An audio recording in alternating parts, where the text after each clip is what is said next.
So the panel today, two new friends of mine. I did a panel here at CPAMO 2 years ago more on environmental issues, which is close to my heart. I think everyone is as well. So today we're talking about technology. These things are all interconnected. This I heard a presentation about precarity, and that's the overall theme of this gathering. And so precarity in relationship to technology is very interesting because technology is empowering and it's also can be exclusive, depending on how it's unfolded, kind of access issues, that kind of thing. I wanted to start just with a few thoughts about, I also want to say that this session is being recorded for a podcast that I run called Content, and if you agree, I might add your introduction because it could probably be an interesting context. And I run this podcast about art and the environmental crisis because when I retired from the Canada Council, I thought we really need to talk more. We need to talk about precarity. We need to talk about all of the issues that we face, including environmental issues. So that's what I do, and I think this will add really nicely to those conversations. And there are actually 3 episodes from that 2002 gathering that are available on my podcast, episodes 92, 93, 95. So today we're going to talk about mostly artificial intelligence because it's the most topical, if you want, conversational technology because it's emerging and it's being discussed everywhere. Yes, I was at a reception for Red Sky Performance. They launched a new initiative called Active Creations, which I encourage people to check out in terms of Indigenous performing arts online. I'm actually interviewing Sandra around this afternoon for my podcast. And so there is a lot of discussion about it, but there isn't really understanding of what it really is. We have 2 very experienced panelists here today who will talk about their experience with AI. And if people in the audience want to ask questions, there aren't a lot of people here, but we can have a conversation about what is being brought up. And I think it will be an ongoing conversation because we will be provoking maybe some thought about what AI does, what it doesn't do, and just taking that further. And I want to give just a quick example.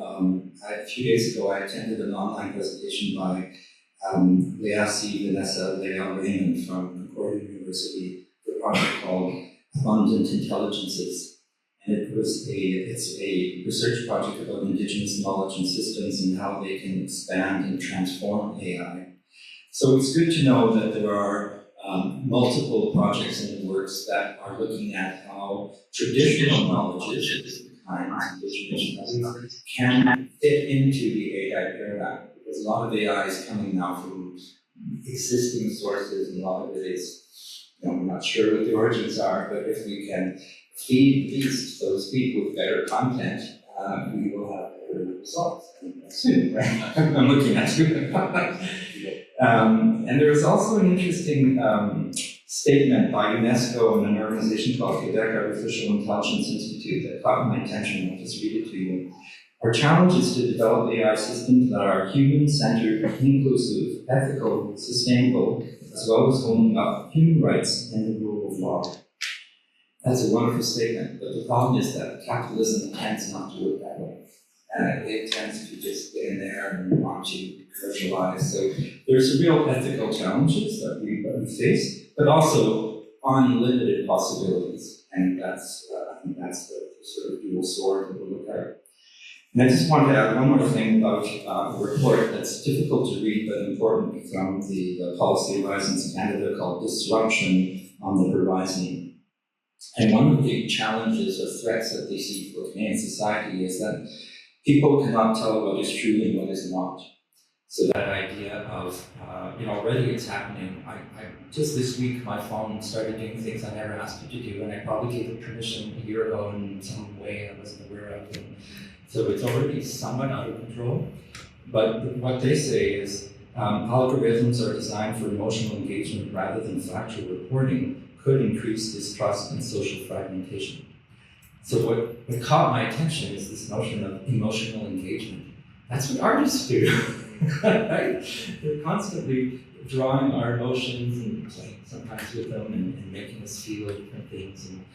And so that AI, which by the way, the word artificial comes from artificium, which is the root of the word art. So the difference between art and artifice isn't, there's a lot of play there. Because artists play with concepts and they're constantly getting us to see different perspectives. Is AI a threat, or is it an opportunity, or is it a mix of the two? We will find out in just a second.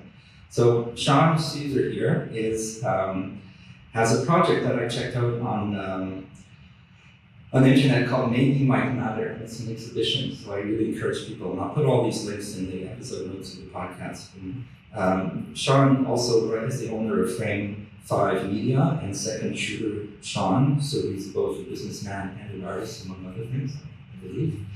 And Sean's work guides viewers through the progress of AI's capabilities, sparking conversation about the creative explorations, possibilities, and implications for the future of art along the way. So I won't further introduce Sean at this point. I think some notes will go into the chat. But I welcome you, sir, and I invite you to take the floor for 15, 17, 18 minutes, and then Alice will do the same, and then we'll have a conversation. Thank you very much. Thank you, Claude. And thank you, Nice Center for Arts. This is a beautiful, beautiful space that you guys have established here. And I know I get that it's been around for so long, and it's such a central location. Incredible.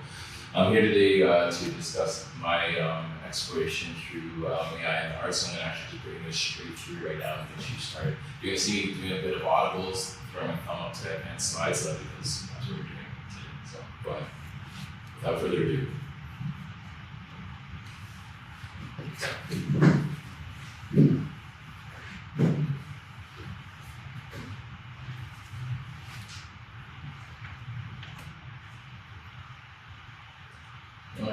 While we get that spun up over here.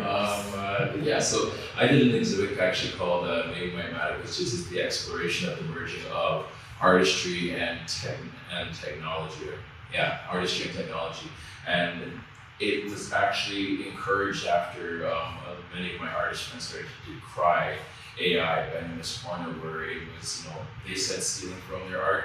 And I jumped into this exploration or this project actually to show that a bit of the damage has been done already, and if we don't get us all on board all to the table to discuss about the implications of the diversity and representation and equitable, just inclusion in general, that we're at a crossroads where it could be very detrimental to us future forward. So what you're going to see from my presentation is a lot of pretty stuff and all the cute stuff that I do, and I'll show you the power of how you can augment your artistic ability with AI. And then we start to speak about some of the benefits and the detriments of it, and kind of the path forward from here to get everybody to the table. So now, without further ado, I bring to you.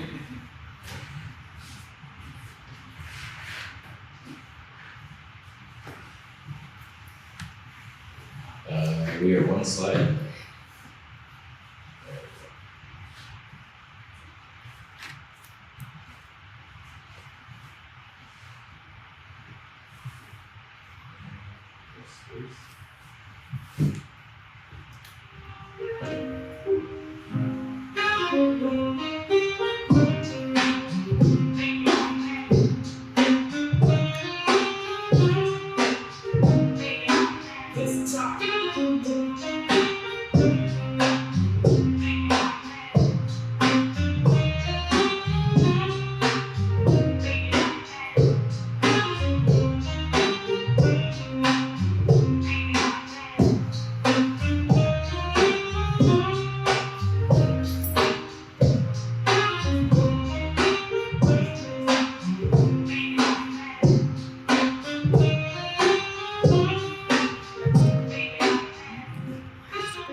Okay, so hello everyone. So allow me to introduce myself. My name is Sean, or Sir Sean, as my mother named me.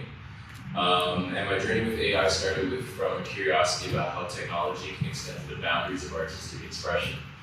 I was fascinated by the possibility of emerging traditional art forms with traditional artistry. You can go to the next slide. and to create something entirely new and engaging. My passion for innovation drove me to explore AI as a tool to enhance my creative visions and bring my artistic ideas to life in ways I could only dream or imagine. So you can join me. And so professionally, I am a photographer, I'm a videographer, a graphic designer, web designer, editor, and an AI, I guess, art aficionado. That's where I am now. Being creative has been a blast. It's afforded me the opportunity to learn, travel, explore, and experience from a wide range of lifestyles and add that to my knowledge base of the world around me, which has also fueled my creative ambitions further. I'm an award-winning photographer, videographer, graphic designer, web designer, editor, and lately, a bit of an AI guy. Speaking of AI, I had no idea at the time that it maybe might matter, and I mean like the acronym didn't even exist yet.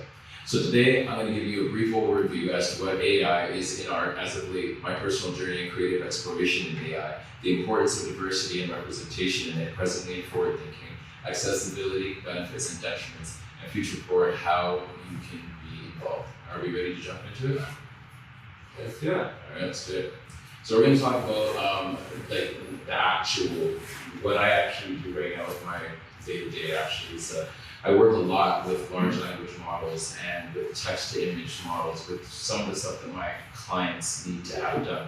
And that can be creating images with Black people in it. Let's just keep it there first and foremost, because as an artist, when I tried to find images on stock repositories of people that looked like me, I wasn't finding them at all. And then when I was finding them, I promise you, it was one brother. They flew down to LA and they had him shoot every single campaign. He was a doctor, a lawyer, a dentist, everybody, and then that was it. So AI had that was what actually had me dig my heels in and be like, this can be of huge benefit.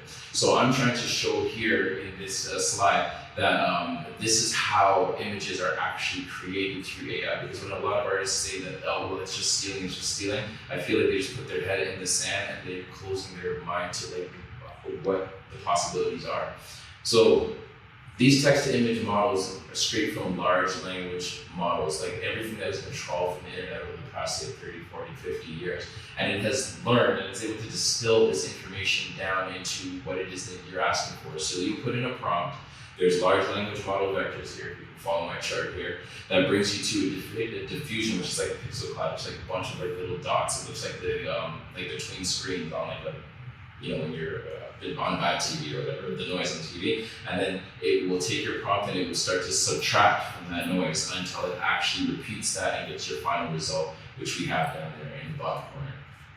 Now, I'm not going to bore you to death with all of the process of it right now. I'll bring you through to my actual story. So now that we've got an explanation out of the way, I hope I haven't lost any of you guys yet. My story starts as a young creative Black entrepreneur. And I mean, I didn't know it just yet. The start of it was all not that easy. While I've celebrated significant milestones like successful exhibitions and partnerships, I've also faced challenges related to access to capital and to opportunities. So fast forward to 2019, I found myself going through significant life changes. I found myself in a job, you can see me there, doing technical support, just disconnected from my creativity, as I think you were calling it too critical to a name shot. And that's all I did, tech support all day long. I felt like just checking in and checking out in my head into creating and creating and creating. And so I created the maybes. So these are the maybes. Through this battle with like just apathy and processing life, I created this series of maybes as a way to offload the woes of the day.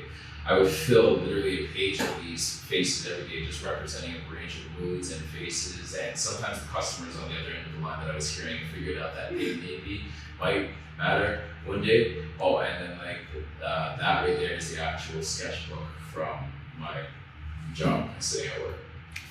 So right around the end of that year, this was my first exploration into creating with AI, where you have to say like feeding my images into AI, as in this instance, as you can see here, image journey, and see what it provided me with. I'm from the days of like onion skinning paper, you know what I mean? Like for instance, if you wanted to draw a logo of the planet and have stars around this one, but like maybe chocolate chip cookies around the other, you could draw one, and then on the onion skin paper, you create the carbon copies and make amendments, and so on and so forth. Now AI is affording me the opportunity to make many copies of like planets, or in this instance faces, at the blink of an eye, as opposed to the pages of maybe that I like scroll down and got burned on my wrist and carpal tunnel syndrome before. So I thought, like, might this be a way of exploring more ideas faster? And so the following was an exercise into the next chapter of my AI adventures, and brings me to my second AI art use case. So it's poetry. So I go by the name Thomas Twisted, and of course back in the day I was going to be getting into doing the rapping thing.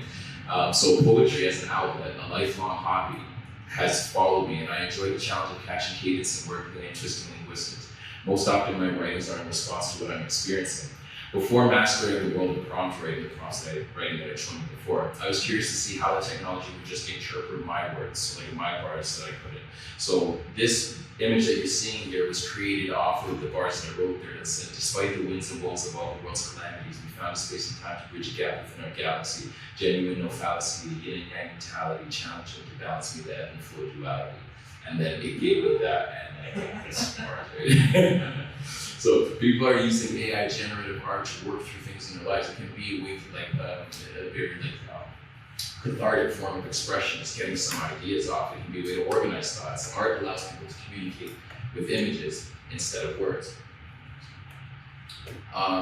This was also a series that I created off of AI, and this was with what I saw as a growing mistrust in technology and the unknown, coupled with the rise in societal greed. I made this series called Opulence, and it depicts a series of contemporary activist mythological figures created by AI. The sapphires, pearls, and everything else that I wanted to see on these figures, I described it to AI, and it created them for me. And then I wrote bars to go with it that say, I'm barely a technologist, but you see all the draw it gets. Now I'm free to buy the things I never could just shop to get. Vanity and opulence that translates across continents, captured by technology or caught up in my consciousness. I kind of see it opposite, not saying to stop dropping shit, but we already use the tech to try to block us not to get. And then I fed these into AI, and I gave it the descriptions of what I created of these people, and it made names for them. It gave them backstories. I'm not going to give you all of that, but there's Gildarius, Onyxius, Obsidianos, Nixia, Aurelius, and Ormus, and it gave me whole backstories for the origin stories. But once again, I was like, this is really, really intriguing, right? I'm barely a technologist, but you see all the drop gets. Now I'm free to buy the things I never could just shop to get. So that kind of caught you off guard. That was one of the AI voices that I had actually created off of the work that you just heard. And she goes through it and just it's way too slow and breathy. But that's been one of my explorations into it, is using AI, for instance, for narration. And then which actually brings me to my next point, narration. And we talked about the fact that I cannot see myself in some of the stock images that I'm looking for up there. So then it brings us to the next part, which is representation. So armed with this new knowledge and ready to start writing prompts, I dove into AI with text image creation, and was why am I not still seeing representation in arts and creatives? So let's look at anything else I do. Instead of showing you the cases that you've all probably heard about by now, is the Jamaican that must have dreadlocks, and believe me, if I ask AI for a Jamaican banana, that banana has dreadlocks, and it's just Rastafari. The Indian man who always happens to be surrounded by squalor, stuff like that. There are certain stereotypes that are already baked into AI. So in this instance here, AI was tasked with creating images that represented the following psychological diagnoses. And if you notice here, are there a common theme among these images? This part of the discussion right here is about bias. What are you noticing?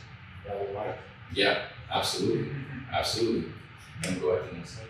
We can clearly see that depression is for teenagers, right? And schizophrenia only impacts white men, and certainly general anxiety disorder is only an ailment of young white women, right? They're all categorically wrong. I don't see myself represented in any of these images that I generated, and I generated these images just saying that I want to see a person, and this is who the person is 9 times out of 10. This is not even in my slides here. This goes even further into when I created an image. I wanted to have people coming out for sunflower photo shoots and for cherry blossom photo shoots. They only last a week each in either season, spring or fall, and getting people out was hard. So I created a whole series of models in sunflowers or cherry blossoms, and in the types of outfits that I thought people would come out in. And if I just said that like it was a fit person or a regular person, or I didn't specify, then it was 9 times out of 10 it was a white woman. But if I said that the person was curvy, if I said that the person was fit, like 9 times out of 10 it was a black woman. And I just thought that that was, I haven't even shared that part of my experience, I'm just telling you guys out loud. And I thought that that was intriguing, and that further drove me into this to figure out like, why aren't we represented accurately, right? And these, I don't see myself represented in these images, I leave my kids. Let's be clear, I don't wish mental illness on anyone, but what this implies is that there are gender and race biases in medicine, and if we're not represented, then we're not considered. Our unique needs aren't factored in, or worse, our struggles will completely unnoticed. Beyond giving kids role models and normalizing a culture that's normalizing a culture that's not Eurocentric, what is clear to see is that representation is important. But before we go blaming AI, underrepresentation is not new. Technology companies have struggled against charges of bias and portrayals of dark skin from the early days of color photography in the 1950s, when companies like Kodak used white models in their color development. Canadian artist and researcher Dr. Joy Buolamwini, founder of the algorithmic Justice League, came face to face with discrimination from a machine. Her MIT peers with lighter skin didn't have the same issues, so Joy tried drawing a face on the palm of her hand.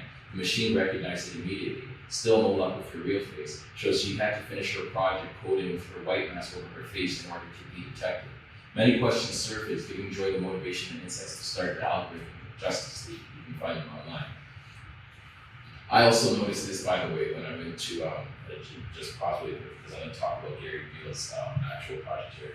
But when I actually went to go work on film set in Vancouver, I got typecast immediately. Like, because I work on this side of the camera and I'm always going to go do this, go do this, go do that. So I was like, I want to go and get some experience. So I went to the film union in Vancouver and they were like, okay, you have a role as a digital artist. I waited, they didn't get called. So I was like, let me get some acting work.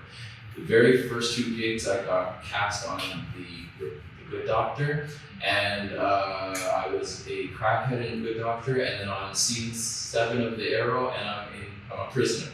And I thought that was like this was immediately off cup. That was before AI even got into it.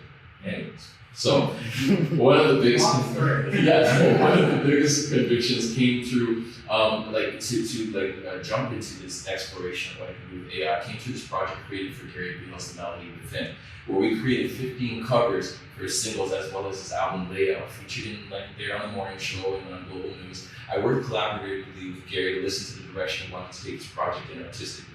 I took into consideration the sonic catalog that he provided, and then we worked with certain colors that he wanted to in order to make it pop, generating images of people in color and avoiding stereotypes to focus and conscious effort in creating this project.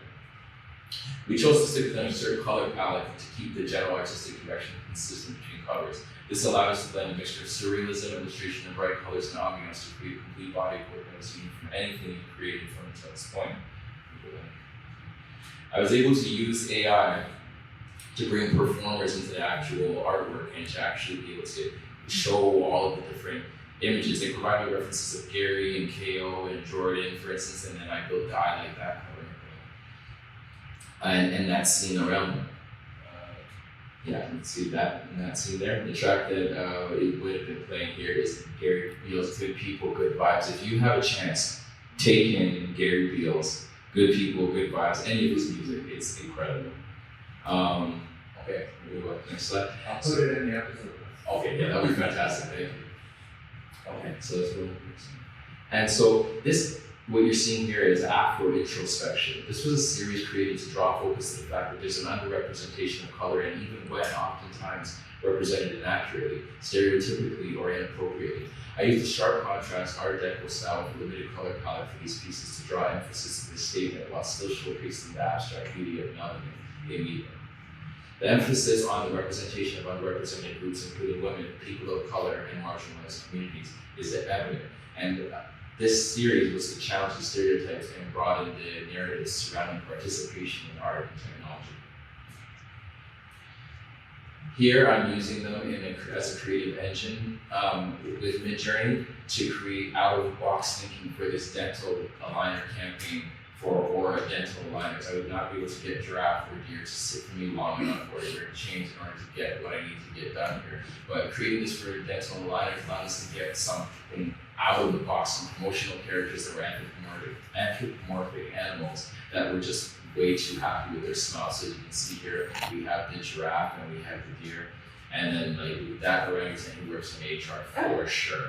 And then we got the camel there. There's a range of characters and expressions that you can dive into in a matter of moments, and it's exciting and fun. With a strong command of language and creative direction, we're able to whip up some distinct characters to help promote the company's vision of a brighter smile. So I think at this point, one of the things that I talk about, and this slide is actually relatively light because I usually leave this part open for discussion, is to ask people, what do you feel are the detriments of AI and art that maybe might matter? Two of them that are obviously noted here are that, like, in a dystopian, far-flung society, like, artists don't create anymore. I am at heart of heart, I'm an artist, so like, if you just leave me with charcoal in a cave somewhere, I probably will still be getting busy on those walls like that. It's just in me. Like, even when I was working drive-thru at McDonald's, I was printing up receipts and I was like doodling on them, and I'd come home with all my receipts.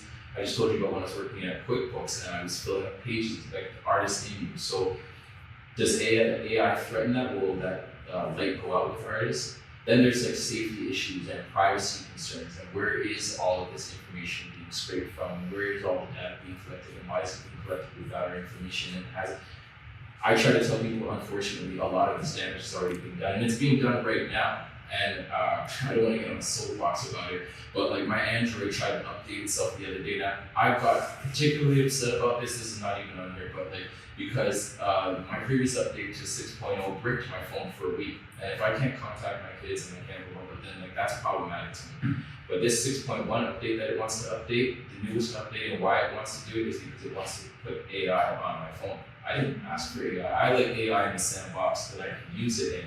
And I can close that sandbox or throw the whole sandbox on the beach if I want to.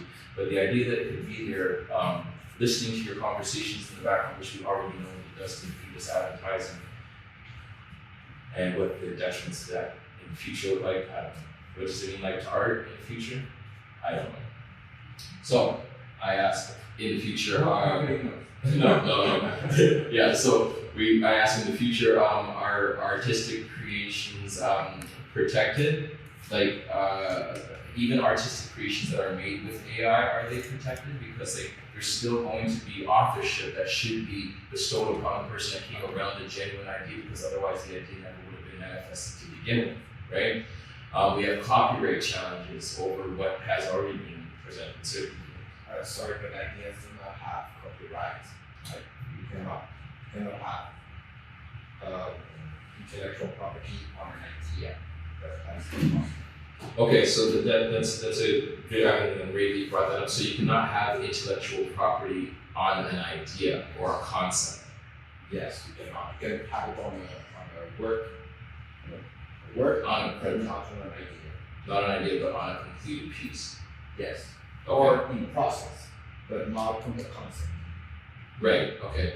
But then that would still bestow authorship to the person that initiated the concept, right? Like that is. I'm not a lawyer, man. No, okay, all right. Well, so this is why we're here to have this discussion, The right? point's been made, we can come back, but Absolutely. please finish, because I think Yes. I know what you're saying. Yes, okay. And then, so one of the last points I'll draw here before my closing slide is that it's safeguarding cultural heritage, and I think that this is one of the things that's important too as well. That's actually incorrect. Text just looking at the finishing slide, but AI allows us to preserve cultural heritage and to bring about stories from the past that we never would have been able to imagine or hear about otherwise. I just recently heard of a black man who was the very first, I believe, university graduate in Canada that was actually instrumental in propping up and saving Queen's University. And I had no idea about this story, and it's not told to me in school. It's not told to me in Black history. We don't have any illustration. I can create illustrations now. I've used AI to help me create stuff for CBC documentaries as well. You know what I mean? To bring about history. Anyways, for win, lose, or draw, I don't know where you stand between it all. I'm not going to be the one to ref it, as you see in this image here. But that's my lensing on the AI and art emerging. That's my presentation.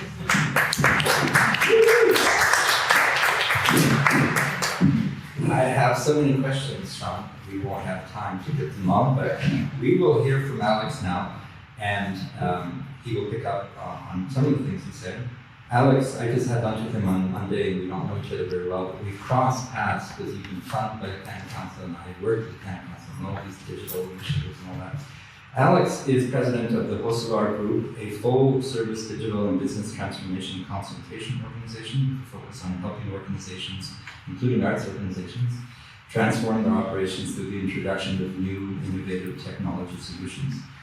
Alex is an accomplished business transformation executive and has been involved in some of the largest and most ambitious industry transformations in Ontario history, including the Toronto Public Library and Canadian Opera Company and many others. So he's going to talk about whatever he feels like. But when we chatted on Monday, we talked about a very interesting training program for young media artists, which I think is a big issue. I think you raised, Alex, is how are we going to navigate these waters? Part of it is training is law, but part of it is also training people to be able to navigate and to have not only the technical skills, but the ethical skills and the sort of literacy to know what to do and what not to do. But the floor is yours, Alex. Thanks for coming. And Sure. Please share some thoughts. Great, thanks, Claude. And just like Sean, I too am a veteran of a Toronto area economist. So I'm very interested, or somewhere in the city, there's two teenagers that are working away on the fry station or the drink station, and they'll be on a panel like this in about 15, 20 years. So it'll probably be 10 times as amazing as what we're talking about today. How's that, everybody? I have probably about 25 years experience working in technology and business. Much of my career has been spent at the intersection of technology and the user experience. I was with Ontario Lottery Gaming for 15 years. I ended there as the head of strategy. I then made a leap to the opposite end of the altruistic spectrum and joined Toronto Public Library and was their CIO for a number of years. And now I am out on my own, which is really exciting and allows me the opportunity to be in rooms like this with amazing people talking about amazing technology. And as Claude mentioned, my journey as a consultant has been primarily in the arts and culture space. So I've worked with organizations large and small across Canada, helping them understand how technology can be used and working with them to implement pragmatic, practical solutions. One of the things that happens with technologists is that they jump to the be-all and end-all solution that at the end of the day, the person that's implementing the technology looks at business and what am I going to do with this?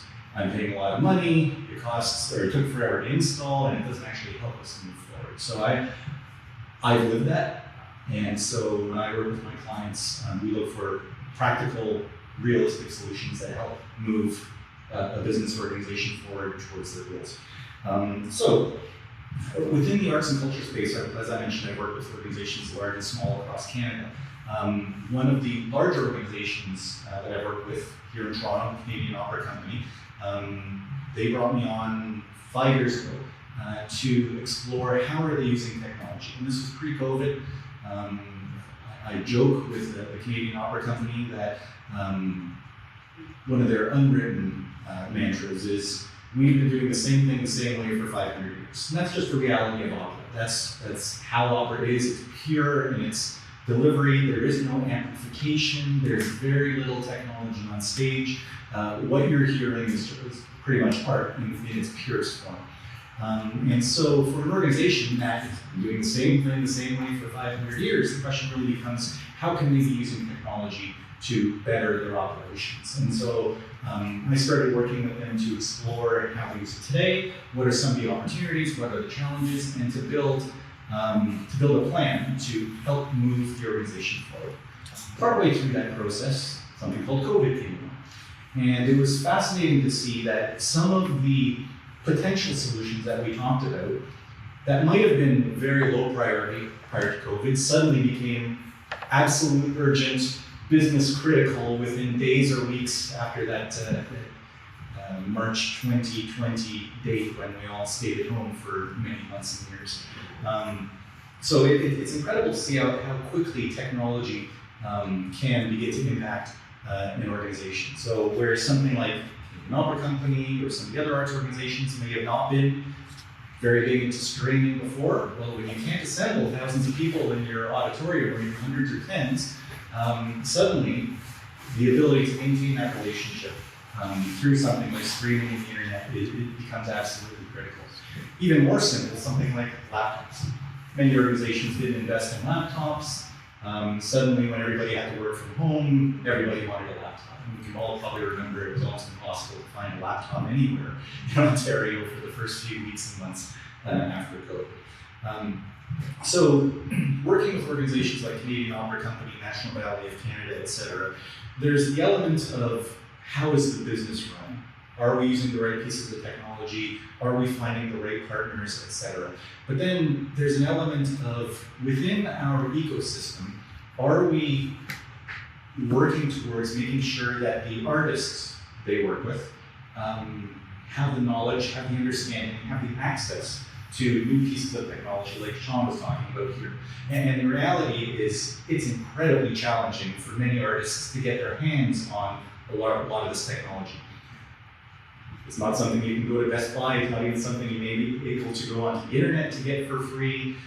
If you're talking about hardware, forget it, because artists often don't have $1,000 to drop on a VR headset to even experiment with something like that, let alone more advanced levels of technology when we start talking about things like motion capture, photogrammetry, projection mapping, even 3D printing. And you can go to your library, but it takes a lot of time to get to a level of proficiency where you can start to actually use that technology to its fullest. And so, as we were going along this journey, we started identifying some of these challenges. And one of the opportunities with large organizations like COC or National Ballet, et cetera, is that they are centerpieces in the artistic community. They've been around for a long time, they have a lot of connections. And so, one of the things we did was that we established programs that began to reach out to the artistic community to help elevate the discussion, engage artists, and to hopefully, at the very least, give them some level of understanding as to how this technology works, hopefully even further, in some cases was very successful, to enable them with this technology to begin to express themselves through the technology. And with that, we created something called the Performing Arts Digital Lab, or PADL, P-A-D-L. We were trying to find a good Canadian acronym, so we thought about PADL. Completely spelled wrong, but it sounds really good. And within PADL, we did two things. We created something called the PADL Academy, which is a partnership that we established with Schreyer College to create. It was originally called a micro-credential, and then the province came up with rules around what a micro-credential actually is. We didn't call it a micro-credential. It's a learning opportunity where we invited artists from across the GTA to participate in a 4-session education session at the Sheridan campus down on the waterfront to get not only lecture-style learning about technology, but also actual hands-on experience. So those 4 initial sessions included things like VR. How do I use a VR headset? How do I create in VR? It included things like projection mapping. So if we wanted to turn this room into, many of you might have seen the Van Gogh exhibits that were around the city and similar things like that. That's all projection mapping, or projection mapping. How do you do that kind of thing in a room like this? And we also explored things like game engines. So anytime you're looking at any kind of experiential art, you're in something like Unity. So we're all probably familiar with Fortnite, whether we play it or kids play it, etc. I'm terrible at it, but that game was actually created in Unreal Engine. Unreal is one of the largest graphic processing companies in the US, and that technology is also used not only on games, but that game engine is used to create virtual environments, which when you start talking about digital experiences, digital presentations in VR, in a room like this, even on TV, you need the engine. And so those are the kinds of things that we started to educate artists on. We had about 30 artists go through this process, and the feedback was, this is incredible, how can I do more? And so from that, we created a secondary session called Expanding the Canvas, which was an opportunity for artists that went through the program to propose how would they use that technology that they learned about, and then they would be funded to create a 5 to 10 minute piece using that technology. And so that was a really exciting project that allowed some of these artists that at the beginning of the day had no access to the technology. They suddenly not only learned about the technology, but now we're giving them an opportunity to create using them. And so, as I mentioned before, artists went through that first phase of expanding the canvas to varying degrees. There was different levels of sophistication with technology, and that obviously led to the sophistication of the outcome. The most successful person that went through that took their 5 to 10 minute piece, got commissioned by the Finnish opera to create what they did in our lab. It was presented in Helsinki, it was presented at Opera Beyond, and now they're actually shopping it around the world. And so, huge opportunity within the artistic community if people are given the chance. And that's what the Paddle Academy and expanding the canvas is really focused on doing, giving people access and opportunity with these kinds of technology. Within the Academy, those first 4 sessions ultimately evolved to something we call our 100 level courses. If you think back to college and university, that those first few courses were relatively simple, then you get into secondary. We've since created a series of 200 level courses, which build upon 100 level courses, but begin to explore more sophisticated kinds of technology. So more advanced Unreal Engine, generative AI, and we'll talk about that in just a second. Digital humans, photogrammetry, a lot of the technology that Sean talked about earlier, we're starting to educate the next Seans to how can they use that technology to inform their artistic expression. And we've actually just completed a second round of expanding the campus where we selected 2 people that had gone through the 200 level courses and gave them funding to create a 10-minute piece. And so that's kind of in its final stages. Hopefully in the next few weeks or months, we'll be able to share with the sector just that. So that program is something I've been working with within the artistic community, specifically the Canadian Opera Company, for the last few years. As I mentioned Claude on Monday, unfortunately, or first off, it was funded primarily by Canada Council. Unfortunately, some of the strategic changes for Canada Council, that funding was evaporated.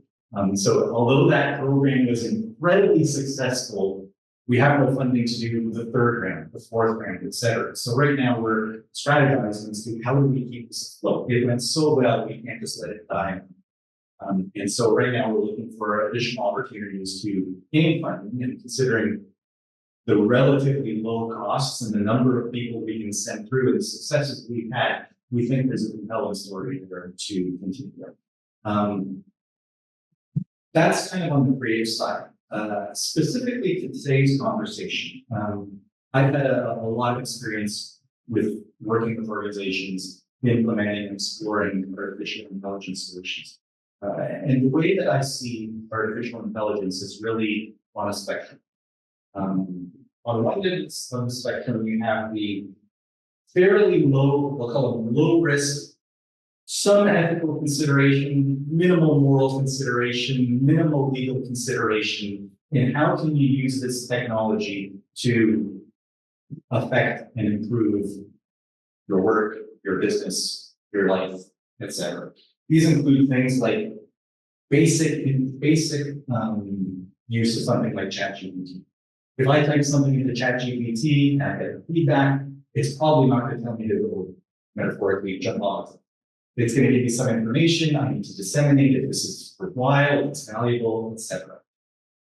As we start to move along that spectrum, on the other end of the spectrum, I'll start to put things like artistic creation, copyright questions, ethical considerations, legal considerations. We may have all been familiar with the recent Schreyer issue with her voice suddenly became the voice of one of the AI tools, and she was actually asked, "Can we use your voice?" She said no, and suddenly it's her voice.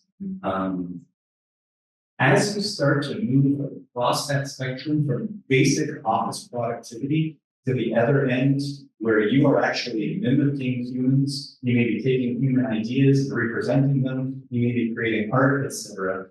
The risks associated to legal, ethical, moral, etc., increase exponentially. And so as we start to increase our use of AI, we really need to start considering that. And that was actually the genesis of the writer's strike in Hollywood last year, when the writers were saying, okay, studios, you need to promise that you're not going to use AI to replace us. Personally, I don't think that's anywhere near the near future. You still need artists like Sean, like others out there to disseminate, understand, to instruct, etc. But at some point in the near future, the capability may get to the point where I may be able to say, write me a symphony. And I listen to it, I say tweak a few things here and there, and suddenly it's a really good symphony that I would not be able to create on my own. I would not be able to conduct on my own. I have some instrumental knowledge, but I would not be able to actually play it. But suddenly, have I created it? Or has the tool gone out and, based on everything it's learned and gathered up, represented other people's works? That's a question none of us have the answer to today. And the AI companies don't really have attribution on their phone. So the fact that this tool has created something, well, where did it learn it from? Where did it get that 10 note compilation that sounds amazing? Could that be some artist in southern US somewhere that made that, put it on the internet, nobody listened to it on YouTube, but the engine took it and represented it as mine? The legal, the ethical, the moral questions that come from that still exist, and they're going to exist in the near future. And as we heard earlier, capitalism is going to plow right through that without even considering what that means for society. And so a lot of those questions may not be answered quickly, may not be answered to the level of satisfaction that we may be hoping for, but it's coming. And we know it's already happening. Scarlett Johansson, example. It's a good one. At the same time, when it comes to workforce and what people do, and the writer's strike example, while on one hand we can say, okay, this is all horrible that this is happening, the reality is that technology has been changing how people work forever. 30, 40 years ago, the #1 job in the United States, in every state, was typesetting. So if you needed a document written, if there wasn't a Microsoft Word, if there wasn't PowerPoint, you would have to go to the typing tool, give them a handwritten thing, and somebody there would type away and create you the very nice document. That job obviously doesn't exist anymore. Jobs like a switchboard operator. When you used to phone a company, you talk to somebody at front, they would connect you to Jane Smith in accounting. That job doesn't exist anymore. And we all think, well, this is horrible. 10 years ago, there were hundreds of locations and thousands of jobs in the city with people working at video stores. Now we all go home, fire up Netflix, Amazon, etc., and we don't think any further about the guy whose job it was to rewind the VCR tape. That job doesn't exist anymore. And so, as we start to think about the efficiencies that AI brings, what are those jobs that aren't going to exist anymore? Not 20 years, not 30 years, but 5 years from now. Research assistant, interns, musicians, I don't know. I mean, these are the kinds of things. Technology and society move along, but the questions begin to emerge as to where are we ending up. And so again, the legal, the ethical, the moral questions for game-changing technologies like AI are out there. And I think it's up to groups like this to begin to ask the question as to where are we headed? What kind of guardrails do we want to have in place to help guide us to a positive outcome? The last example I'll leave you with was just the other day. I was listening to Friday, I was listening to the radio in my car, and they started talking about an H5N2 outbreak in the US. So not getting into the epidemiological details, but H5N1 is this thing that out there should be a little bit worried about, et cetera. Then H5N2 suddenly came up, and I thought, oh, okay, that's different. So I did two things. I went to the internet and typed into Google, what's the difference between H5N1 and H5N2? And I was presented with a litany of articles from Johns Hopkins, WebMD, reputable sources, all over. And it was up to me to disseminate and to identify sources that I would find credible. Once I did that, I went to ChatGPT and typed in, what's the difference between H5N1 and H5N2? And within 2 seconds, it gave me about 4 paragraphs. Seemed reasonable. I have no idea where it sourced that information. And so, whereas as challenging as the internet is with fake news, etc., at least I see the source. With AI, it's not presenting me the source. It's just telling me something. And so I have to use my brain to say, oh, wait a minute, do I take this with a grain of salt, or does this actually make sense? And so we may be headed to a point in society where, in the absence of knowing what the actual source is AI telling me something accurate? And so I'll leave you with that although tools like ChatGPT, et cetera, are amazing, cool, they seem really good, we should all be taking it with a grain of salt until the technology in society gets to a point to say, what is real, what is realistic, how am I using this, and am I getting the answers that will help me make a good, positive decision. So that's it. Thank you so much, Alex. Before we move on, so look to Kevin and see how much time do we have left if you'd like this one.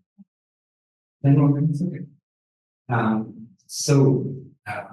Who's left? Please, it's a lead Catherine.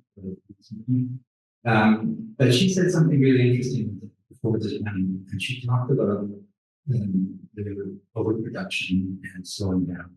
And to me, this is one of the keys on the technologies that is going so quickly in its hands, mostly in the hands of corporate entities that are profiting.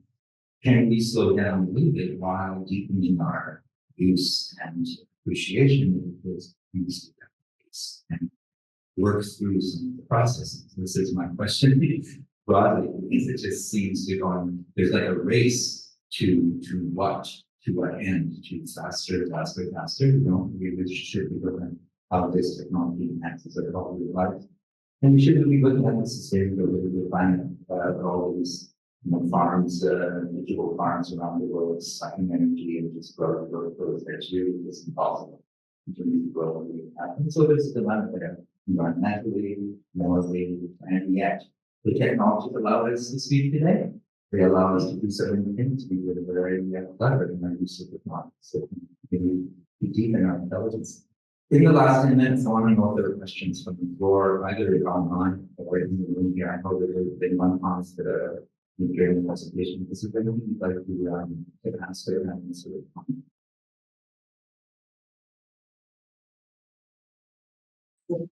So I would like to. And you'll be guys come out. Okay, so take this.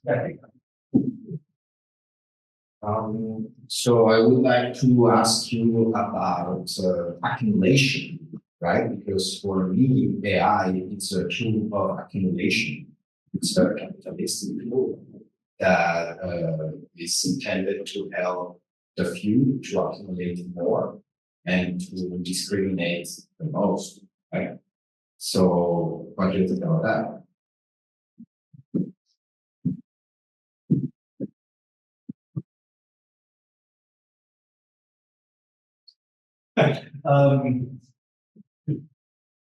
It can be.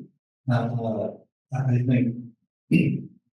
it can be a tool for accumulation. I would probably say the more important thing is who is the gatekeeper and who's deciding what is actually accumulated. Because philosophically, I think if you look at some of the gatekeepers of AI out there today, An organization like OpenAI may be very different than an organization X. So you've got like the OpenAI organization over here, which I don't get into politics, but I would probably describe as a little bit more liberal, Microsoft background, etc. And then you have X over here, Elon Musk, etc. Again, not deciding which is right or wrong, but two very different approaches to the concept of freedom of speech, the idea of fake news, all that kind of stuff. So I would probably say, yeah, it's being accumulated underneath, but who's deciding what's being accumulated and what will be represented is probably even more important than just the accumulation of things. Yeah, when I said accumulation, sorry, so sorry for that. So, okay, I'll just let you on this one. Yes, I do that. I am curious, so Okay. sorry. Because, speak again, Mike. Okay. Because you're talking about private companies, right? I go, for example, the internet, right? It's the grandfather of the AI. No. How will the internet help you? How did the internet appear? Yeah. It was a military. I don't think it will. What about AI? How was it? What about AI? If the internet came from the military, where is AI from? Right? And Two bigger questions for you.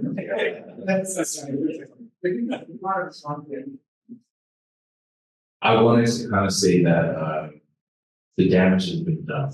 And the place that we're at now is we're trying to figure out how to navigate what has already been spun, because it's been, when we talk about it, whether it's accumulation, aggregation, it's been done, we've been scraped for the past 30, 40, 50 years, at least my whole lifetime, my parents' whole lifetime, all that information has already been done. It's how do we navigate preference? Yeah, I guess right now it's seeming like a preference to set a precedent going forward. Yeah, Pandora's box is open, and it's a matter of how do we control what's going to happen in the box. Yeah. All right, I think we're done. Thank you, everyone.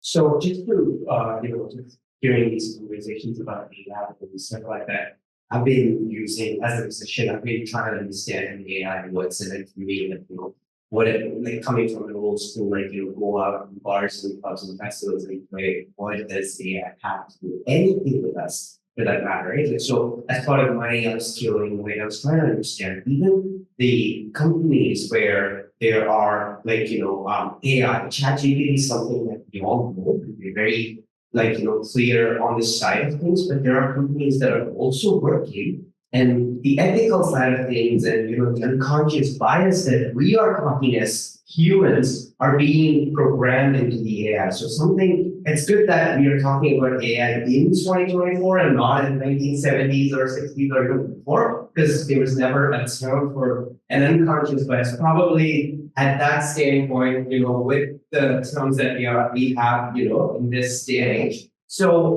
one example that I understood is how we have ChatGPT. There's a company called Salesforce, which is into CRM, right? They have an AI tool that's built called Einstein bots, which is typically taking care of all this, being a ChatGPT within the Salesforce world of things. And they have all these tools and at least trying to be ethical, being in the capitalistic world, but also, going and making sure that they have things built around this. So why am I saying this is because, there are people that are looking for profit and then, also trying to understand and go with the flow of this day and age. So something that, just wanted to bring it up because AI, we always know that ChatGPT is the main thing, but there are so many other places where AI is getting implemented. Every single company and product is looking to talk about it, especially designing using OpenAI versus Gen AI and things like that, right? Which route to take and how to go about using the algorithms and what needs to be done. And so I'm just putting it up and sharing it. Yeah, I'll comment on that one. So, Salesforce is another example of an organization somewhere on that spectrum. probably maybe even to the left of OpenAI, where they are programming in certain biases, knowingly and unknowingly. And so the challenge for society is, what are those biases? We don't know what Salesforce versus OpenAI versus Grok, something's called. What is the source? Where is it getting information? What information is it deciding to present? What information is it deciding not to present? We have no idea. The developers might, but as society, we don't know. And that can be a challenging, if not dangerous thing for us to not know how it's going about telling information. Okay. I don't want to play devil's advocate, but just really, who cares, man? Just use it. Use it to your advantage. Use it to use it to get ahead while you still can do it. I'm a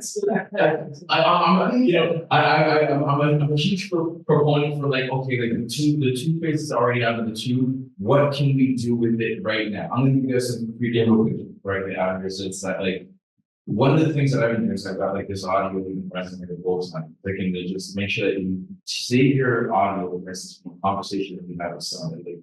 And save that WAV file, give it to an AI thing, like one of the for instance, and then it will spit back out a PDF to you, and then take that PDF and put it back into AI and to analyze the conversation, to summarize it, and pull up the actionable steps, and then to write an email to the people that were in the conversation, thank them for it, et cetera, et cetera. These are ways that we can use to leverage our productivity and our efficiencies in our day-to-day life. And I do understand that we need to weed out all of the biases and the inherent stereotypes, but also my matter is to encourage people to see like what the possibilities are, because I hope to plant some of these seeds these days in like the minds of like my kids' minds, stuff like that, and I can't wait to see the clouds and castles in the skies of the future. Yeah.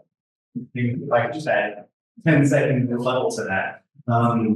Completely agree. From a productivity perspective, we should all be using it as much as we possibly can. But if you think back to the spectrum that I talked about, there's the productivity, relatively small decisions, moving all the way to the other end of the creative side of things. Your logo that's on your shirt and that was up there, AI's already scraped that. And at some point, someone's going to say, make me a logo. And they're going to create this logo that's really similar to what we just created. It's going to make a point about it. Okay, so yeah. Are we? Yeah. I think I'm going to stop there. Yeah. Thank you both so much for your insights and this ongoing debate. Kevin, you want to say the in words, or we're just going to wrap it up? Okay, well, thank you very much.